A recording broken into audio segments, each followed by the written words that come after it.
ಇದೆಲ್ಲ ಒಂದಾದ್ರೆ ನಮ್ಗೆ ಹೊಡೆದು ಬೀಳ್ತದೆ ಅಂತೇಳಿ ಹೊಸ ಶುರು ಮಾಡಿ ಆ ಬ್ರಿಕ್ಸ್ ನಾಶ ಮಾಡಿ ಇವತ್ತು ನಮ್ಮನ್ನು ನಡಿಬೇಕಪ್ಪ ಅನ್ನುವಂಥ ಹೊಸ ಒಂದು ಆರ್ಥಿಕ ಯುದ್ಧವನ್ನು ಸಾರ್ಬಿಟ್ಟಿದ್ದಾರೆ, ಡಾಲರ್ ಯುದ್ಧ, ಸುಂಕದ ನೆಪದಲ್ಲ.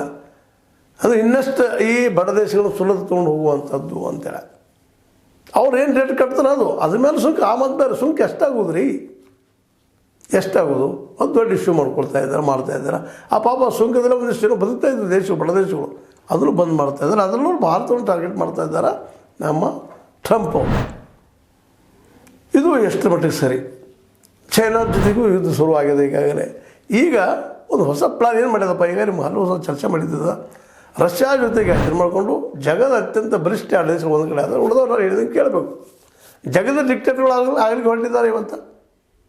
ಒಬ್ಬರನ್ನೊಬ್ಬರು ಏನಪ್ಪ ಶಹಬಾಸ್ಗಳು ಕೊಟ್ಕೊಂತ ಹೊರಟಿದ್ದಾರೆ.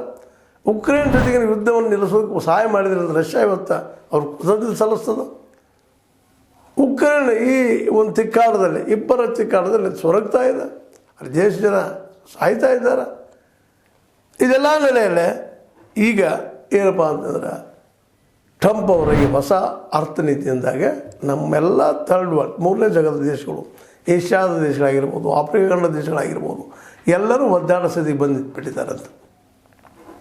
ಅವ್ರವ್ರು ಹೊಂದಾಣಿಕೆ ಮಾಡಿಕೊಂಡು ಅವ್ರು ತೃಣ ಆಗಬೇಕು. ಈಗ ನೋಡ್ರಿ, ನಮ್ಮ ಜೊತೆಗೆ ಆಡಿದ್ದು ಒಪ್ಪಂದ ಮಾಡ್ಕೊಂಡಿದ್ದಾರೆ, ಎಣ್ಣಿದು ಪೆಟ್ರೋಲ್ ಆಯಿತು, ಮತ್ತೇನಾಯಿತು, ನಮ್ಮ ಶಸ್ತ್ರಾಸ್ತ್ರ ಬಗ್ಗೆ ಒಪ್ಪಂದ ಮಾಡ್ಕೊಂಡ್ರು. ಅಂದರೆ ರಷ್ಯಾ ಜೊತೆಗಿಂತ ಹೆಚ್ಚು ನಮ್ಮ ಜೊತೆಗೆ ಮಾಡಿರಿ, ನಮ್ಮಿಂದ ನಮ್ಗೆ ಲಾಭ ಕೊಡ್ರಿ, ಒಂದಿಷ್ಟು ಏನೋ ಟ್ಯಾಕ್ಸ್ ಹೋದ್ರೆ ಹೋಗಿ ನಮ್ಗೆ ನಡೀತದೆ, ಬಟ್ ಲಾಭ ಆಗ್ತದೆ ಅನ್ನೋದು. ಎಷ್ಟಾಗೋದು ರೀ ಸುಂಕ? ಆದರೂ ಅದು ಶುರು ಮಾಡಿದ್ದಾರೆ. ಅದ್ರ ಜೊತೆಗೆ ಇನ್ನೊಂದು ಎಲ್ಲ ಕಡೆ ಕಣ್ಣು ಹಾಕ್ತಾ ಇದ್ದಾರೆ. ಗ್ರೀನ್ಲ್ಯಾಂಡ್ ಹೆಸರು ಕೇಳಿರ್ಬೋದು ನೀವು. ಗ್ರೀನ್ಲ್ಯಾಂಡ್ ಕೆನಡಾ ಮತ್ತು ಯುರೋಪ್ ಖಂಡ ಮೇಲ್ಗಡೆ ಬರುವಂಥ ದೊಡ್ಡ ಪ್ರದೇಶಗಳು, ಜನಸಂಖ್ಯೆ ಭಾಳ ಕಡಿಮೆ, ಹಿಮದಿಂದ ಮುಚ್ಚಿ ಹೋಗ್ಯದ ಅದು. ಆದರೆ ಖನಿಜ ಪದಾರ್ಥಗಳು ಸಾಕಷ್ಟು ಇದ್ದಾವೆ. ಕೆನಡಾ ಸಚಿವ ದೂರ ಮಾಡಿದ್ದಾರೆ USA ಈ ನಾಯಕ ಟ್ರಂಪ್.